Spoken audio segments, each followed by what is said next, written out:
College football is here.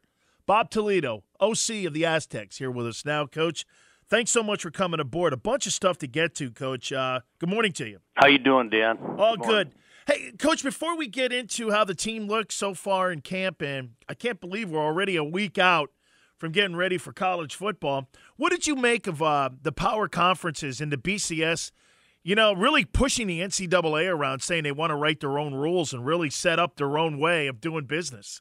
Well, Dan, to be perfectly honest with you, I've seen this coming for a long time. The upper echelon's been complaining forever about how they've got to share money with the mid majors and that kind of thing. So I kind of knew this was going to happen at some point, and it's happening. And there's no question that they're going to have a lot of power, and they're kind of getting rid of the NC2A, if you want to call it that.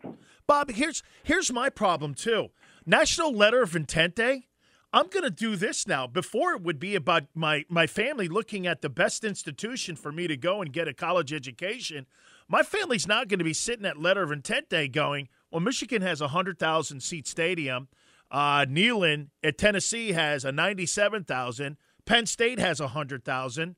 Because if you're going to start paying me to play college football, I'm going to go to the highest place that has the most attendance.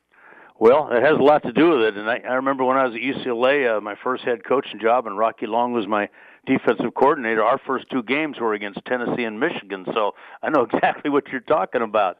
But I just think that we at this point don't have any control over what's happening there, and for us to sit and worry about all that stuff just doesn't make a lot of sense. We have no control over it, and it's going to happen. But I agree with you. When it gets down to recruiting, the kids are going to start thinking, hey, I could get more here. I could get more food to eat here. I could do this and that there. So I think it'll obviously affect people that are the mid-major conferences. See, and this is what I'm saying, Bob. I mean, look at the Aztec program and what you guys are doing. I mean, you're breaking rocks and you're turning these rocks into coliseums here. And, old school way, the same way that Coach Schnellenberger built the Miami program. You go out, you got to recruit football players, not just O-linemen, D-linemen. It's almost like they're putting your one hand behind your back for you to be able to compete. Why would a team from the Southeastern Conference want to play San Diego State when there's a shot that we could get beat by that team? Well, I think you're right. There's a lot of those people that don't want to play San Diego State and a Boise State and so on and so forth because there is that threat of getting beaten, and then that's a problem for them. But again, I just try not to worry about those things that we don't have any control over. We got to play what we got to play, and I still think this realignment's not over either. Who's to say that San Diego State or Boise or whoever, BYU, might not be in another conference in a couple more years and be in that, quote, Power 5 conference. Who knows? Coach, what do you think of the new playoff system, too, that we have now in college football? Do you think it's helped college football or hurt it? Well, I think it'll help it. And, Dan, one of the things I've been in favor of a playoff system forever, in particular when I was at UCLA and we lost to Miami and got knocked out of the national championship game because we lost one game. But I just think that it should be 8 teams. It should be 16 teams, kind of like Division I AA used to do and are still doing. I mean, they have a tournament, so to speak, like basketball and the World Series in baseball where they play more games. The team that might be the 7th or 8th team still has a chance to win a national championship.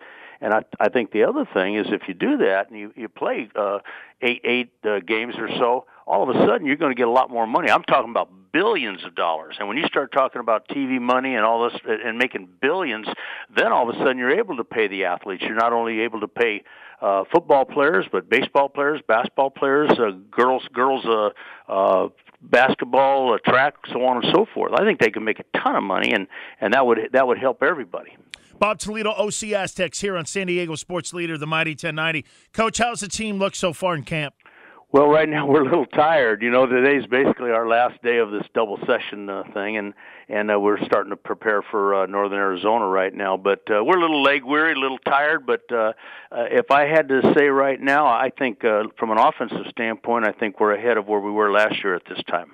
Coach, is there anybody that has stood out for you so far this year that needed to step up for you? Because obviously, you get changeover every year with graduation. Somebody step up that you've really noticed in camp? Yeah, I tell you what, we've got one receiver who I think has really stepped up, and that's Lloyd Mills. He's kind of taken over as not only a split end flanker but as a slot receiver, and he's made some really good plays during the course of camp. So I'm excited about him. I think Pierce Slater, or JC right tackle, he's 6'6", 335 pounds. He's had an impact. He's going to move into that right tackle position, so that helps to solidify our offensive line a little bit. And then our running backs, Pumphrey hasn't done much because we're kind of holding on him. I think Chase Price has done a really nice job and has shown us some things. And then our fullbacks, Adam Roberts moved from tight end to fullback, but we also have a JC transfer who's a walk-on, Dakota Gordon, who has really been impressive. He's almost like a Chad Young a year ago. He's built the same. He's strong, very similar player, and I'm excited about him as well. Coach, I used to hear Jimmy Johnson and Butch Davis and Wannstedt and all these guys. The number one thing that they always tried by the end of camp was, did we have an identity for our groups? Did we have an identity in special teams? Did we have an identity in our run game? Did we have an identity on defense? Your identity on offense is what? Well, I would have to say we become a little more physical. We are going to run the ball and play action pass, but I think we've become a little more physical up front. We're a little bigger. We're a little stronger. I think we're a little better up front, and that's where it all starts. Absolutely. Coach, I can't wait to come out and watch some football games, and I can't wait for college football. It's my favorite sport. I love it. I love the pageantry of it, and I can't wait to see it. Thanks so much, Coach. Great, Dan. I'll see you later.